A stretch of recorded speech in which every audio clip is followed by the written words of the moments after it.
بسم اللہ الرحمن الرحیم۔ دوستو، میں نے مجلس کا آغاز ایک دعا سے کی، جان بوجھ کے کی کہ ایصال ثواب کی مجلس ہے، اور ایصال ثواب جو ہے ایک گفٹ ہے، ایک تحفہ ہے جو ہم مرنے والے کو دیتے ہیں۔ آج کی یہ مجلس مرنے والے کے لیے ایک تحفہ ہے، گفٹ ہے، اس لیے کہ ظاہری طور پہ رشتہ ختم ہو جاتا، جب دفن کرتے ہیں اب رشتہ ختم ہو گیا، پھر کوئی کانٹیکٹ نہیں ہوتا ان سے، ہم نہ اپنے باپ سے کر سکتے نہ اپنی ماں سے کر سکتے، نہ ماں باپ اولاد سے کر سکتے، کوئی کانٹیکٹ نہیں ہوتا۔ یہ ظاہری طور پہ ہے، لیکن یہ اس کا کرم ہے۔ اس نے کہا کہ میں عمل کے دروازے کو بند کر دیا، لیکن اپنی رحمت کا دروازہ کھول کے رکھوں گا، کہ جب بھی کوئی ایصال ثواب کرتا ہے تو آپ اپنے مرحوم سے کانٹیکٹ میں آتے ہیں، اسی لیے آپ کے پاس حکم ہے کہ لحد پہ جاؤ، اسی لیے آپ کے پاس حکم ہے کہ ان کے لیے کچھ کرو، یہ شکر ادا کرو کہ در اہل بیت سے وابستہ ہیں تو ہم کو پتہ چلا، لیکن عام طور پہ مسلمانوں کے پاس نہیں۔ لیکن ہم معصومین سے وابستہ ہیں، یہ معصومین کے ارشادات ہیں جو میں آپ کے سامنے پیش کر رہا ہوں۔ یہ اتنا ضروری ہے کہ ہمارے پاس یہ نہیں ہے کہ مر گئے تو چھوڑ دو ان کو لے کے جا کے، بالکل ان سے پھر ہمارا کوئی کانٹیکٹ نہیں۔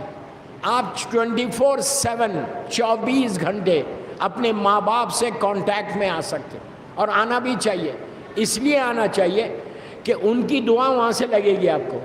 اگر تم بھول جاؤ گے تو دعاؤں کا دروازہ بند ہو جائے گا، اگر تم بھول جاؤ گے تو پھر وہ تمہارے لیے کچھ نہیں کریں گے۔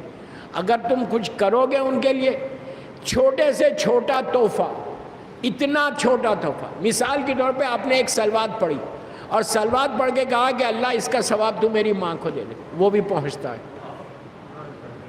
آپ 1000 مرتبہ سلوات پڑھ رہے، دن بھر چلتے پھرتے پڑھ رہے، بے انتہا ثواب، جتنا کریں گے۔ تو اسی لیے کہا کہ 24 گھنٹے کچھ نہ کچھ اپنے مرحومین کے لیے بھیجتے رہو، خاص طور پہ تمہاری ماں ہو، تمہارا باپ، بھولو مت۔ اگر بھول گئے تو اللہ پھر آپ کو بھول جائے گا۔ رب اغفر لی ولوالدی، یہ ایک دعا ہے۔ کیا دعا ہے کہ ہم دعا کر رہے پروردگار سے؟ غور سے سنو، قرآن کی آیت ہے کہ پروردگار تو رحم کر ہمارے والدین کے اوپر اور مومنین اور مومنات پر۔ کس چیز کے لیے؟ ان کے حساب میں رحم کر۔ دوستو، آپ انصاف سے بولو، کبھی ہم سوچتے ہیں کہ کوئی میرا حساب لینے والا ہے، مجھے بھی حساب دینا ہے؟ کبھی میرے ذہن میں آتا ہے کہ میں بھی حساب دوں گا کسی کو؟ ہم کو حساب لینا بہت اچھا آتا، یاد رکھو دینا بھی ہے تم کو۔ تم دنیا میں جیسے حساب لے رہے نا، تمہارا حساب کوئی اور بھی لے گا، کوئی اور لے گا، اور ایسا لے گا کہ وہاں پہ تم انکار نہیں کر سکتے، ڈینائی نہیں کر سکتے، اور ایک ایک لمحے کا حساب ہے۔ اس کے لیے کہا کہ روزانہ پکار کے اللہ کی بارگاہ میں دعا کرو کہ رب اغفر لی ولوالدی، پروردگار تو رحم کر ماں باپ پر، ان کے حساب میں، مومنین اور مومنات کے اوپر۔ یہ اتنا ضروری ہے دوستو، اپنی یہ زندگی لکھنؤ میں یہ سوچ کے گزارو کہ مجھے کچھ کرنا ہے، مجھے کچھ کرنا ہے، اپنے لیے نہیں، اپنی آخرت کے لیے کرنا ہے۔ یہ دنیا میں تو آپ جتنا دن چاہے رہ جائیں، کوئی انسان کتنا رہتا؟ 50 60 70 80، اس کے بعد جانا تو ہے۔ آپ جتنا آپ نے انویسٹمنٹ کیا ہے، میں تھوڑا سا اور کلیئر کرتا بات، غور سے سنو، جتنا آپ کا انویسٹمنٹ ہے، انویسٹمنٹ سمجھ رہے میں کیا بولنا چاہ رہا ہوں؟ پراپرٹی خریدی آپ نے، فلیٹ خریدا، بنگلہ خریدا، شاپس میں، بزنس میں، شیئر مارکیٹ میں، ہر طرف جہاں پہ بھی آپ کر رہے ہیں انویسٹمنٹ کر رہے ہیں نا، پورا انویسٹمنٹ یہاں پہ ہے، زمین کے اوپر ہے ہر انویسٹمنٹ۔ میں کیوں کر رہا انویسٹمنٹ؟ کہ ریٹائرمنٹ کے بعد جب میں ریٹائرڈ ہو جاؤں تو میں آرام کے ساتھ لکھنؤ میں زندگی گزاروں۔ نہیں، آپ پراپرٹیز کیوں خرید رہے، کرایہ پہ کیوں دے رہے؟ جاب ختم ہو جائے گی تو کم از کم کچھ تو ملے گا۔ جتنا انویسٹمنٹ ہے آخرت کے لیے نہیں ہے، زمین کے اوپر ہے ہمارا سارا انویسٹمنٹ۔ لیکن آپ سوچ رہی ہیں کہ ہزاروں ڈالر آپ نے بینک میں انویسٹ کر دیا، پراپرٹیز لے لیے، گھر بنا لیے، یہ کب تک رہے گا؟ جب تک تم زندہ رہو گے۔ ایک دفعہ تمہاری سانس نکلی، وہ سارے کا سارا چلا گیا، کوئی اور انجوائے کرے گا، حساب تم دو گے۔ جتنا انویسٹمنٹ ہے زمین کے اوپر ہے۔ ماں باپ یہ فاطمیہ میں اس امام بارگاہ کی اس مجلس میں یہ پوچھنا چاہتا، یا کوئی ایسا بیٹھا ہوا ہے کہ جس نے اپنا انویسٹمنٹ نیچے بھی کیا ہے؟ میں پوچھ رہا، کبھی سوچا یہ بات؟ لیکن ایک چیز یاد رکھو، میں ہتھیلی پہ جنت دینے والا مولوی نہیں کہ یہ کر لو جنت مل گئی، نہیں۔ جو معصوم نے کہا اس پہ جنت ہے۔ معصومین کہہ رہے ہیں جتنا انویسٹمنٹ ہے تم نیچے کا کرو، کوشش کرو۔ میں یہ نہیں بول رہا کہ زمین کے اوپر تم ہر چیز بیچ دو، یہ مطلب نہیں۔ یہاں پہ بھی ربنا آتنا فی الدنیا حسنہ ہے ہمارے پاس، دنیا اور آخرت دونوں ہے، لیکن کوشش تو کرو، کچھ تو کرو۔ کبھی تو سوچو کہ مجھے انویسٹمنٹ نیچے کے لیے بھی کرنا ہے۔ پوری دنیا میں جاتا ہوں، آج تک کوئی مومن ایسا نہیں ملا، 5% ہوں گے، 10%، 90% نہیں، کہ کام مولانا کوئی ایسی چیز بتاؤ جو نیچے ہمارے کام آ جائے۔ آپ کتنے خاموش سن رہے نہیں؟ نیچے کا تصور ہی نہیں ہے، نیچے کے بارے میں سوچنا بھی نہیں چاہتے۔ نہج البلاغہ میں مولا کے خطبے پڑھو، ہندی میں بھی آ گئی، انگلش میں بھی موجود ہے۔ مولا کیا بول رہے ہیں؟ اب عرفے کا دن آ رہا، مولا حسین کی وہ دعا پڑھو۔ اب فاطمین کی مجلس میں بتاؤں گا، درگاہ کی مجلس میں، کہ وہ دعا کیا ہے عرفے کے دن کی۔ اس کے بعد جو مجلس ہے وہ دعا پڑھو، مولا حسین کی دعا ہے، عابد بن رامی کی نہیں۔ مولا حسین کیا بول رہے ہیں؟ کتنا تڑپ کے حسین ابن علی، کائنات کا مالک، زمین اور آسمان کا مالک حسین ابن علی، وہ تڑپ کے بول رہا ہے اس دعا میں۔ دعائے مشلول اٹھا کے دیکھو، دعائے ابو حمزہ سمالی اٹھا کے دیکھو، چوتھے امام کی دعا، ساری دعاؤں میں معصومین نے نیچے کے بارے میں بات کیا کہ نیچے کے لیے کچھ کرو۔ دوستو یہی چیز کام آنے والی ہے، اور کوئی چیز کام نہیں آئے گی۔ محبت اہل بیت ہے اور یہ اعمال ہے تو تمہارا بیڑا پار ہے۔ کنڈیشن محبت اہل بیت کا ہے، الحمدللہ سب کے پاس ولایت امیر المومنین ہے تو سب کچھ ہے، لیکن مولا کیا بول رہے ہیں کہ کوئی نہ کوئی کام ایسا اپنی زندگی میں کرو۔ کہتے ہیں کہ صبح ہوتی ہے اور شام ہوتی ہے، شام میں چیک کرو اپنا حساب خود، شام میں چیک کرو کہ صبح سے شام تک میں نے کیا کیا، اپنے لیے نہیں، اس کے لیے، معصوم کے لیے ہم نے کیا کیا۔ شام میں روزانہ چیک کرو۔ یہ مہینہ برکتوں والا، رحمتوں والا مہینہ ہے، یہ مہینہ ولایت کا مہینہ ہے۔ اس ولایت کا واسطہ دے کر اللہ کی بارگاہ میں دعا کرو۔ جتنا ہو سکے اس مہینے میں استغفار کرنا ہے، سوری بولنا ہے۔ جتنا بولو گے اتنا تمہارے درجات بلند ہوں گے، مرحومین کا فائدہ، تمہارا فائدہ۔ دوستو عجیب بات ہے کہ ہم جو بھی پلان کر رہے ہیں اپنے لیے پلان کر رہے ہیں۔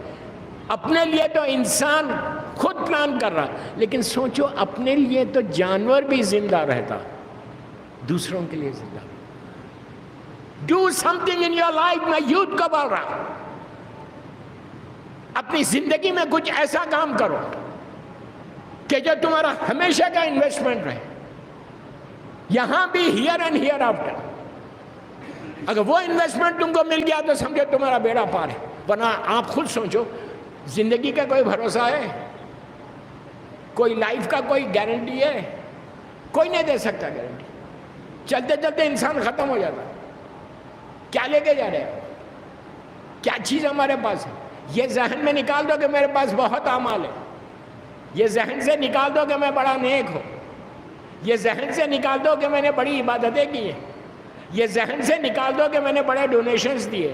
حکم یہ ہے کہ جتنی نیکیاں تم کرتے ہو اس کو بھول جاؤ اور گناہ کو یاد رکھو۔ میں کیا بول رہا ہوں؟ جتنی نیکیاں بھول جاؤ۔ کیوں؟ اگر نیکی یاد رہے گی تو پھر تم استغفار نہیں کرو گے۔ سمجھ رہے آپ؟ اور شیطان صرف تم کو نیکی کو یاد رکھواتا، گناہوں کو نہیں۔ ہم کبھی بھی نہیں سوچتے کہ میں نے کوئی گناہ کیا ہے، کوئی سوچتا ہے؟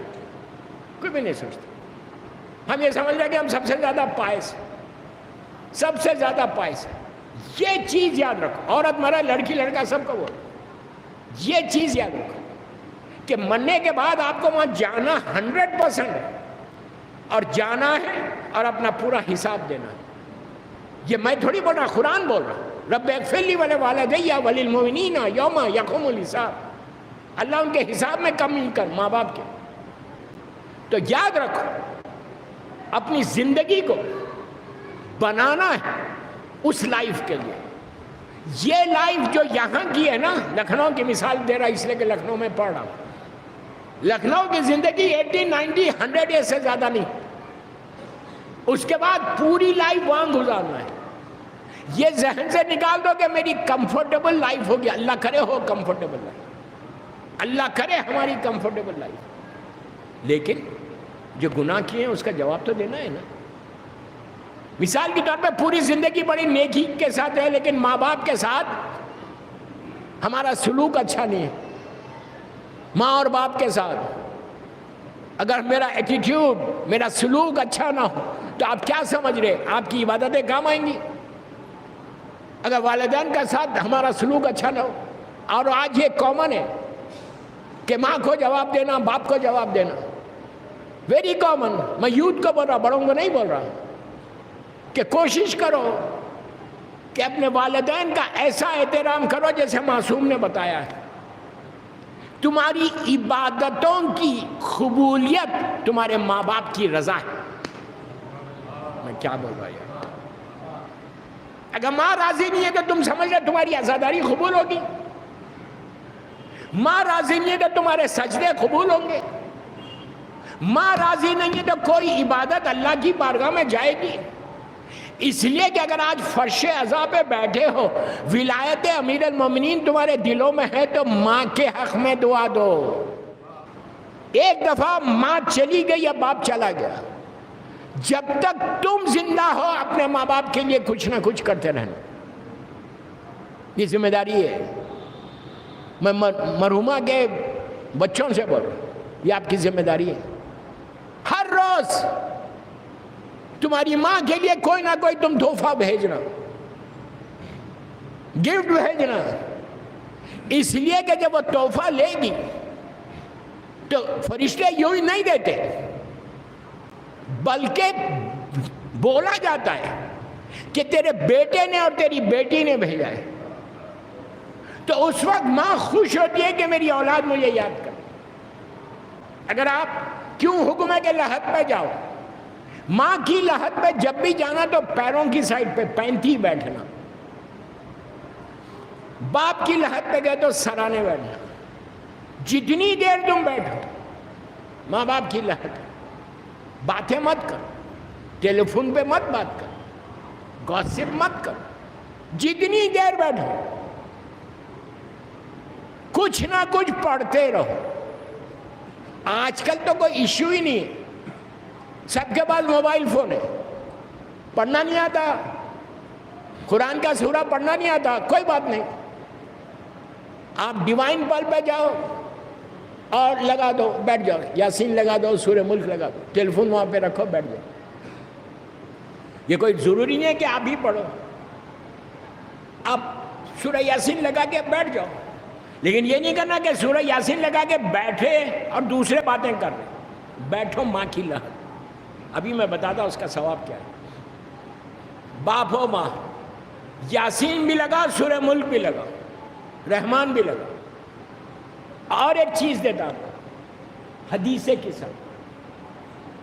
آپ بولیں گے یار حدیث کے ساتھ تو مجلسوں میں پڑھتے ہیں، ہم گھروں میں پڑھتے ہیں۔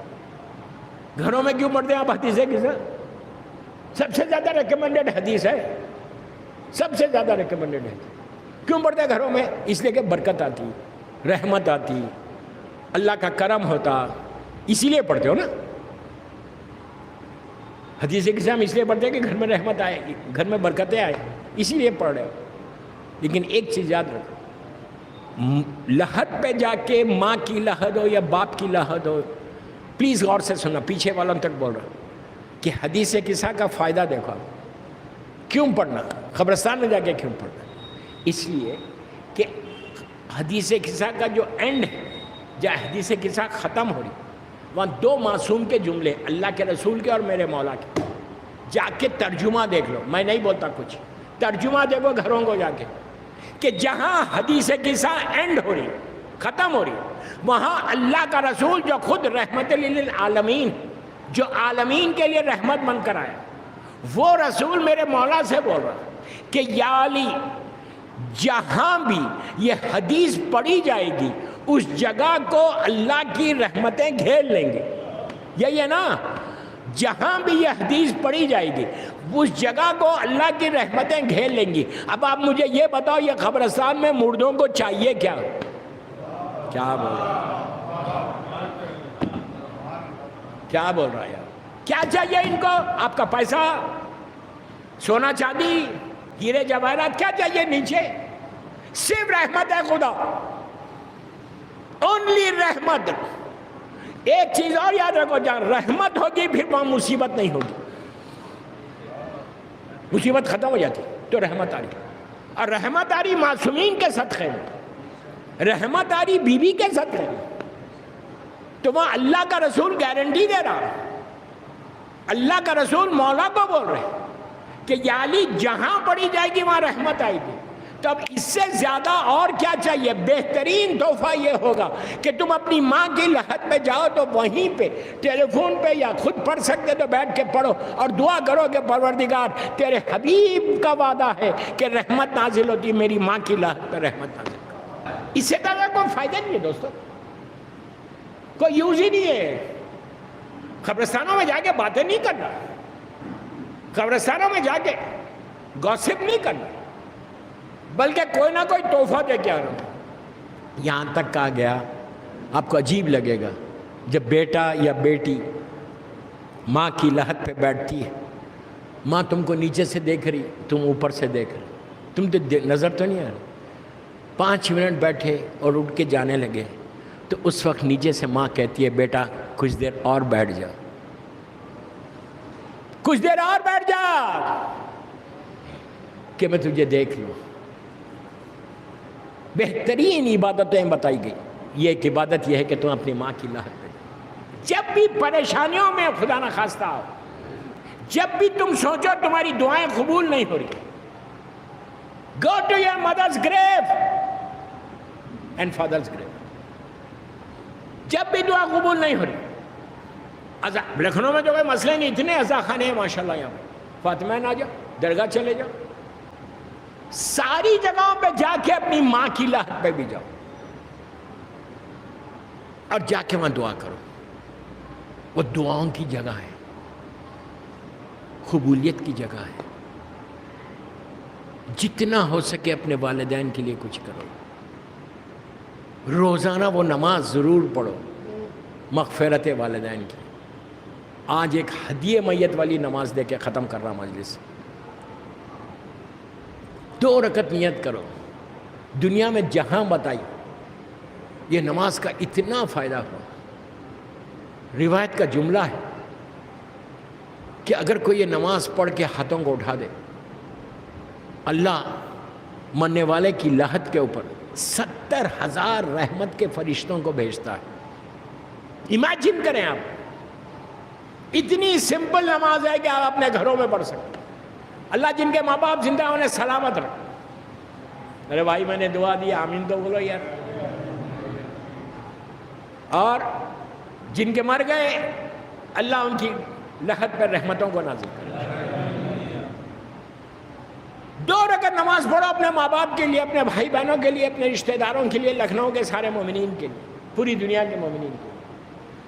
نیت کرو کہ میں 2 رکعت نماز ہدیہ میت پڑھتا ہوں. ہدیہ یعنی گفٹ. میں 2 رکعت نماز ہدیہ میت پڑھتا ہوں قربۃ اللہ. بس کافی. پہلی رکعت میں الحمد کے بعد سورہ انا انزلنا ہے. دوسری رکعت میں الحمد کے بعد سورہ انا اعطیناک الکوثر، سورہ کوثر. Very simple. نماز ختم ہوئی، مظلوم بیوی کی تصویر پڑھو اور ہاتھوں کو اٹھاؤ۔ اس نماز کے بارے میں علماء کہتے ہیں کہ 70,000 رحمت کے فرشتے تمہارے مرحومین کے لحد پہ جائیں گے ایک نماز سے۔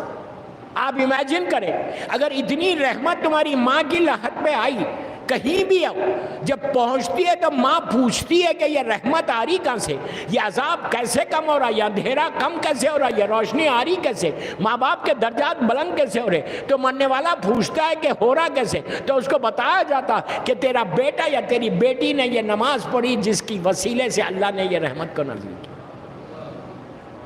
ماں باپ دعا دیتے